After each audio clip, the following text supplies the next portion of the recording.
How's it going, everybody? It's That One Guy's Manga, and today we have a very climactic, cliffhanger, exciting, jam-packed chapter of Rent-a-Girlfriend titled 395, My Girlfriend and Drawing a Line, Part 2. And for this week's cover spread, we get Chizuru Mizuhara, Chizuru Ichinose in a maid outfit, and then we get Kazuya, like always, in the corner, looking ever so timid and shy, in his classic spiral t-shirt, I may add.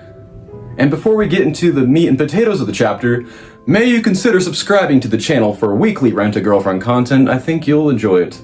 So, without further ado, let's jump into the chapter and see what Reiji Miyajima has to offer this week. So, we get an immediate follow-up to what Chizuru wanted to talk about to Umi last chapter. And it's not looking good for Umi, so she bows her head and says, "I'm sorry, I do not feel the same way you feel about me." And then we get this very tense, awkward silence, so thick it could be cut with a knife. And then he's like, "I see. So that did in fact change the way you feel about him."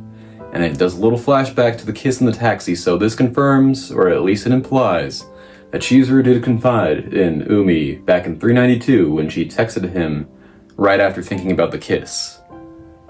And he's like, "Alright, I respect your wishes. I want you to be happy with whatever guy you choose. But deep down in my heart, I'm hoping that guy will be me. I love you, Chizuru-chan." And she's like, "I'm sorry. My heart's set on this. I gotta face him. I gotta face this person with wholeheartedly. Gotta face him wholeheartedly. I'm sorry. I have to go." And then we get Umi looking ever so defeated, but with a little bit of a determination in his eyes. Very serious stuff just happened, guys. So Chizuru rejected Umi for now. I say for now, because you never know. This series is going on for so long, you never know what twist Reiji may pull, so for now. And due to what happens at the end of the chapter, we're gonna get to that. So Chizuru walks off with determination to face this person with full heart. And now we cut to Kazuya in his new apartment. And he is looking like Frankenstein in this chapter for some reason, mixed with Bender right here. And he's looking at all these different emails about different companies. He's like, "Oh, why did I just screw myself like this? I applied to full jobs, internships, and stuff that's gonna be really hard to do. And now I get all these emails I have to read. How am I gonna sort this out?" And really relatable, Kazuya, whenever you're trying to get a job and you're trying to apply to every little place, and then you get a bunch of emails and about different places on the same day. I totally get you, man. Like, it's tough. Like, yeah. So Kazuya's trying to sort that out, and then he's like, "All right, let me organize this." And he's reminiscing. He goes to his file sorter and he sees like different organization files for the good old film arc. And he's like, "Wow, I did so much all the way back then." So he's like reminiscing about that, because that is at least a year ago. But he's like treating it like this, it's like 15 years ago or something. He's like, "All right, man, that was a time in my life. Now it's time to be serious." So he then tries to organize stuff, and then he gets a phone call. From who, you may ask? Umi. He's calling Kazuya.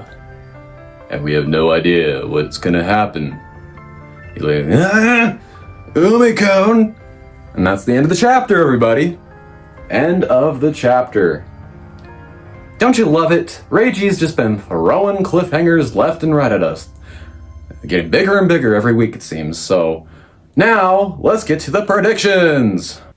Alright, welcome to the prediction part of the video. First, I need my prediction glasses to read the forecast for next week in our prediction book. So let's open it up and see what's in the forecast for next chapter. Alright, the phone call of Umi. Let's see the least likely and most likely scenarios.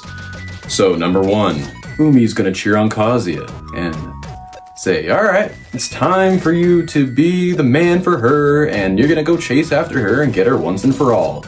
This is not gonna happen because what we've seen, Umi is a very deceptive guy, and he will fight tooth and nail for Chizuru even after rejecting.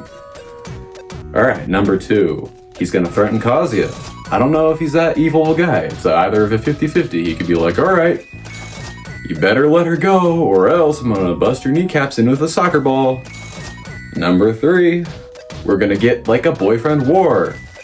He's gonna be like, may the best man win with all our acts of contrition, and we're going to see like a boyfriend war between Umi and Kazuya. Whoever could butter up the most will win her at the end type of deal. And number 4, he's going to ask Kazuya out on a date. A boozer of sorts. He's going to take him to the bar. And he's going to examine Kazuya and look for his weakness to exploit to Chizuru. And we're either going to get one of those next week. And I'll see you all then. Make sure you like, comment, and subscribe for future Rent a Girlfriend videos. See y'all next week.